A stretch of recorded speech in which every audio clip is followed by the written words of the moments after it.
So ఒకవేళ 30 రోజుల్లో phone రాకపోతే అంటే అక్కడ వాళ్ళని కాంటాక్ట్ చేయడానికి ఏదైనా మీకు ఎమర్జెన్సీలా ఏదైనా నంబర్ ఉందా? ఏమీ లేదు. ఏముండదు. సేటుతో మాట్లాడాలని సేట్లు ఉంటారు కదా వీళ్ళకి బోటుకి సంబంధించి వాళ్ళతో మాట్లాడితే వాళ్ళ భాష మనకు తెలియదు. వాళ్ళ భాష తెలియదు కాబట్టి వాళ్ళకి మనం ఫోన్ చేయలేము. ఆ భాష వచ్చినంటే మన దగ్గర ఉంటారు. ఆ భాష వచ్చిన వాళ్ళందరూ గుజరాత్లో ఉంటారు కదా. జెంట్స్ మొత్తం గుజరాత్లోనే ఉంటారు. ఓన్లీ లేడీస్ ఇక్కడ ఏదో కూలి పని చేసుకొని చేపలు పట్టుకొని వెళ్ళి అమ్ముకోవడం కానీ ఇక్కడ మా లేడీస్ ఉంటాం అంతే. మాకు ఇది తప్పించి వేరే వృత్తి అయితే రాదు. చేపల వృత్తి ఎప్పుడైనా ఇంత ఒక దేశానికి తెలిసిపోయింది ఇలాగా 22 మంది మత్స్యకారులు తిరిగిపోయారని. కానీ మళ్ళీ మేము అదే గుజరాత్కి వెళ్తాం వేట చేయడానికి తప్పదా. మాకు అదే ఉపాధి అంతే. ఎలా తెలిసింది ఆ రోజు ఎలా వాళ్ళు దొరికిపోయారు అనేది? నేను 7 మంత్ ప్రెగ్నెంట్ పాప అప్పుడు కడుపులో ఉంది. కూర్చున్న అలా ఫోన్ వస్తుంది. 29 days అయింది అప్పటికి.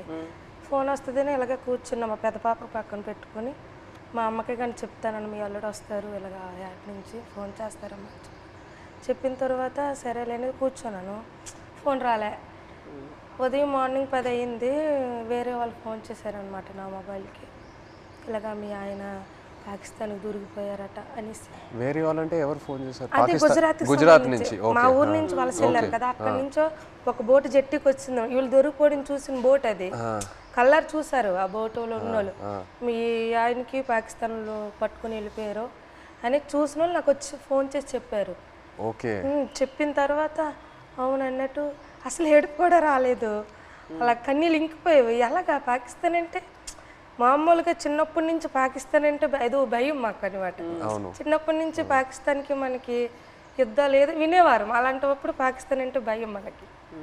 అలాంటిది పాకిస్తాన్కి దొరికిపోవడం ఏంటి? ఏం చేస్తారు ఏమో చంపేస్తారేమో, ఉగ్రవాదులకి గట్రా పేల్చుకోవడం చంపేయడం విన్నాం కదా. ఏమో చంపేస్తారేమో నీటిలో ఉండే అదో టెన్షను.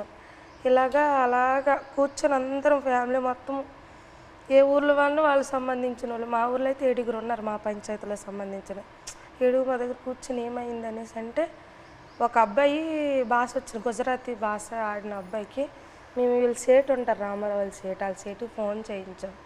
అడగండి ఒకసారి ఏమైంది ఆ సీట్కి అంటే వాళ్ళు ఫోన్ చేసి అడిగారనమాట ఏమైంది ఆ పాకిస్తాన్ వాళ్ళు పట్టుకెళ్ళిపోయారంట ఏమైంది సేట్ అని అడిగితే అతనే పట్టుకుని వెళ్ళిపోయారు నీటిలో ఉంచారని చెప్పారు. ఇంకా మాకైతే ఎలాగ వస్తారు అనేసి ఎలాగ ఆలోచించాలి, ఎక్కడికి వెళ్ళాలి, ఎలాగ తీసుకురావాలి అనేసి ఒక ఎమోషనల్ అయితే మామూలు కాదు.